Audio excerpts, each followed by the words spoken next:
हम लोग निकालते हैं अपने इस्लामिक बैंकिंग में वेटेजेस। आप लोग जो पैसा रखवाते हो हमारे pass on the basis of क्या करते हैं, मुदारबत। बैंक क्या करता है, मुदारबत की बेसिस पे रखते हैं ना। और आपको क्या बताता है, पीएसआर। क्या बताता है, प्रॉफिट शेयरिंग रेशो। ठीक है, लेकिन बैंक खुद क्या काम करता है, बैंक खुद क्या काम करता है, बैंक करता है कि जो उसके पास रब्बुल माल आया है उस रब्बुल माल को पूल्स में रख देता है। जनरल पूल, स्पेशल पूल, ठीक है, ट्रेजरी का पूल। तो जब जर्नल पूल को, मिसाल के तौर पर जनरल डिपॉजिटर को, अभी हमारी क्लास में तकरीबन 20 के करीब स्टूडेंट्स बैठे हुए, आप लोगों में से अक्सरियत ने बैंक में डिपॉजिट रखवाया हुआ होगा अपने सेविंग अकाउंट के अंदर। ठीक है, उस सेविंग अकाउंट के अंदर जब आपने मुदारबत की बेसिस पर रखवाया है, बैंक क्या हुआ, मुदारिब। इस्लामिक बैंक की बात कर रहा हूं, बैंक क्या हो गया, मुदारिब। आप लोग क्या हो गए, रब्बुल माल। एक एक एक क्या कहते हैं, लम्हे को ये कंसीडर कर लेते हैं कि आप सब लोग उसी एक बैंक में हैं। सही है, आप सबका पैसा उसी एक बैंक में, और मैंने रखवा दिया है जर्नल पूल के अंदर। इसको मैं कह दूं general pool, which is called GP. ठीक है, जीपी में मैंने रखवा दिया आपका तमाम का पैसा। ठीक है, और जब आप लोग मेरे पास आए थे, मैं बैंक हूं, जब आप लोग मेरे पास आए थे मैंने आप लोगों को क्या दिया, पीएसआर। क्या दिया, पीएसआर। मुदारबत में शर्त प्रॉफिट शेयरिंग रेशो मैंने बता दिया आपको। मैंने कहा भाई जो नफा आएगा ना हम आपस में तकसीम करेंगे 50-50। हाँ, 50-50 क्या होगा हमारा, पीएसआर होगा। अब लेकिन स्टेट बैंक ऑफ पाकिस्तान मुझसे क्या कहता है, कहता है आपने, नहीं मेरा अभी आपसे हुआ है जनरल पूल से। ठीक है, नहीं जनरल पूल से मैंने कहा है जनरल पूल के दरमियान जीपी को मैं कितना दूंगा, 50% क्या है मेरा, पीएसआर, प्रॉफिट शेयरिंग रेशो। और मैंने आप तमाम लोगों को किस में रख दिया, जनरल पूल में। तो इसलिए आप तमाम का पीएसआर क्या हो गया, 50% हो गया। तो ये तो मेरा और आपके दरमियान हो गया ना। लेकिन स्टेट बैंक ऑफ पाकिस्तान कहता है कि भाई आपने डिपॉजिटर्स के दरमियान भी तो कुछ रखना है, क्या उन लोगों के दरमियान आपस में क्या रेशो है, उनको आप किस रेशो से तकसीम करेंगे। तो वो जो मैं आपस में जो रेशो से, जिस रेशो से तकसीम करता हूं उस आप लोगों के आपस के दरमियान, वो है वेटेजेस। वो क्या है, वेटेजेस। इस जर्नल पूल के अंदर ये जो मेरे तमाम के तमाम 20 डिपॉजिटर्स हैं उनको तो मैंने दे दिया, मैं हूं बैंक, मैंने और इनके दरमियान तय हो गया 50-50 पीएसआर। ठीक है, लेकिन जनरल पूल के जो 20 लोग हैं उनके दरमियान, आप लोगों के दरमियान क्या रेशो है, वो मुझे डिफाइन करता है वेटेजेस। वो मुझे कौन कहता है, वेटेजेस मुझे बताएगा कि भाई इसका और इसका आपस में क्या रिलेशन है, किस रेशो से मैं इन लोगों को आपस में दूंगा। क्यों, क्योंकि उस पूल के अंदर मैं आप में से हर एक को एक ही रेट नहीं दूंगा, मैं आप लोगों में से हर एक को रेट नहीं दूंगा। क्यों, क्योंकि आप में से किसी ने कितने दिन के लिए रखवाया हुआ होगा, किसी ने किसी दिन उसमें रखवाया होगा, किसी ने जो है ज्यादा अमाउंट रखवाई हुई होगी, किसी ने कम अमाउंट रखवाई हुई होगी। तो मैंने स्लैबिंग की हुई है, टीयर वाइज किया हुआ है। मैंने कहा भाई 0 से लेके जिसने मेरे पास 1 लाख तक रखवाया मैं उसको ये रेट दूंगा, ये वेटेज दूंगा। जिसने मुझसे 1 लाख 1 रुपए से लेके 10 लाख 9,99,000 तक रखवाया हुआ उसके लिए मैं ये रेट दूंगा। तो आप जिस रेट में फॉल करेंगे, जिस स्लैब में आप फॉल करेंगे, आपको वो रेट मिलेगा।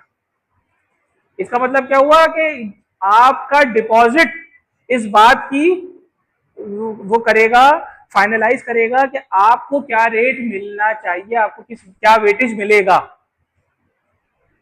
समझ रहे हैं, आपका आपस में जो रिलेशनशिप है वो है on the basis of the your weightages, और वेटेजेस डिपेंड करते हैं बेस्ड ऑन योर टेन्योर और based on your deposit.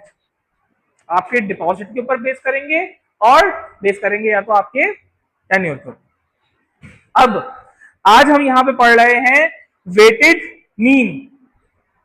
Weighted mean पढ़ेंगे अब हम कि वेटेड मीन में हम किस तरह से जो है वो एवरेज को कैलकुलेट करते हैं।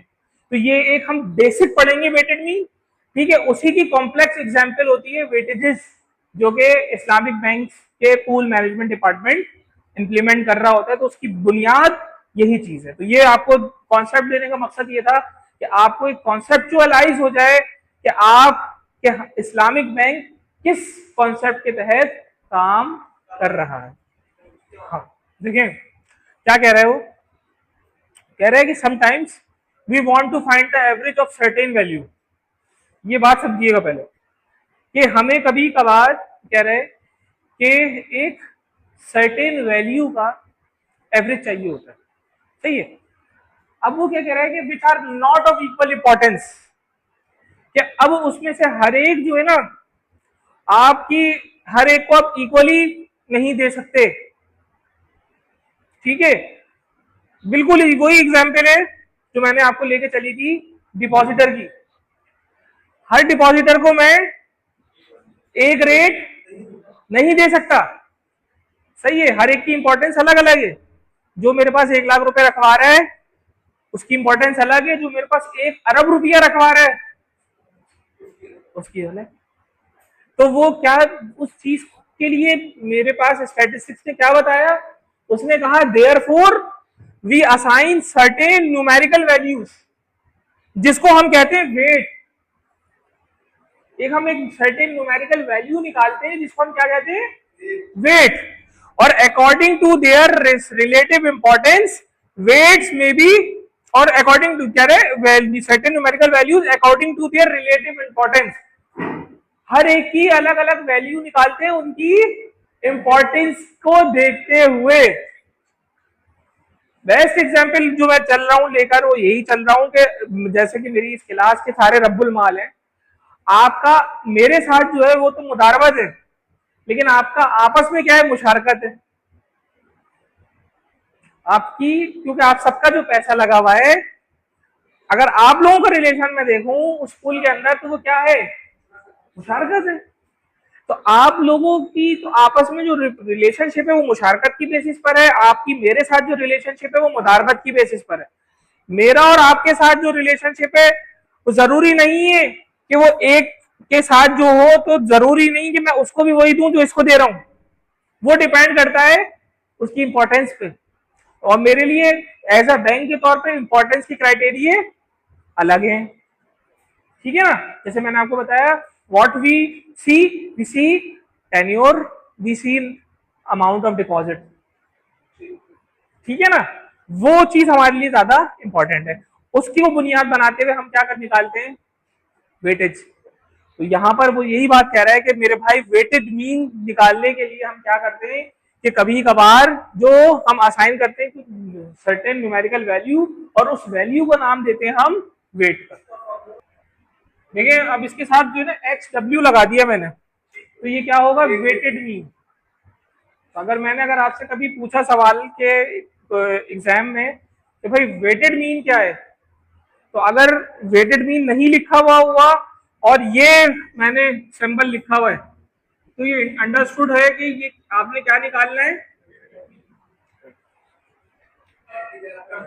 जो फ्रीक्वेंसीज हैं उस फ्रीक्वेंसीज की जगह पे आपके पास वेटेजेस आ जाए, ठीक है। हाँ, लेकिन इसका जो कॉन्सेप्ट है वो आपने असल समझना है। कॉन्सेप्ट आपका समझ में आना चाहिए कि भाई इसके पीछे बजाहिर तो फार्मूला ये लग रहा है, लेकिन कॉन्सेप्ट क्या है, ठीक है। और ये कॉन्सेप्ट कहां पर अप्लाई हो रहा है, एप्लीकेशन ऑफ दिस कॉन्सेप्ट, यहां पर ये आपको सबसे ज्यादा जरूरी है। तो अगर मैं कहूं वेटेड मीन निकालें, वेटेड मीन निकालना है हमने, ठीक है। प्राइस दी हुई है, क्वांटिटी दी हुई है, प्राइस है $, वेटेड मीन, सही है। Compute weighted mean of the price of wheat, गंदम की जो प्राइस है ना, for the following data assuming quantities consume as weights. क्या कह रहा है वो? कह रहा है कैलकुलेट करो वेटेड मीन प्राइस का, किसकी? वीट की। ठीक है, वीट की प्राइस का वेटेड मीन कैलकुलेट करो, और जो फॉलोइंग डेटा है उसके अंदर एज्यूम क्या कर रहा है कि क्वांटिटी जो है ना वो कंज्यूम कर रहे हो एज अ वेट। तो अब बताओ मुझे कि इसमें वेट क्या लोगे तुम, वेटेजेस क्या लोगे?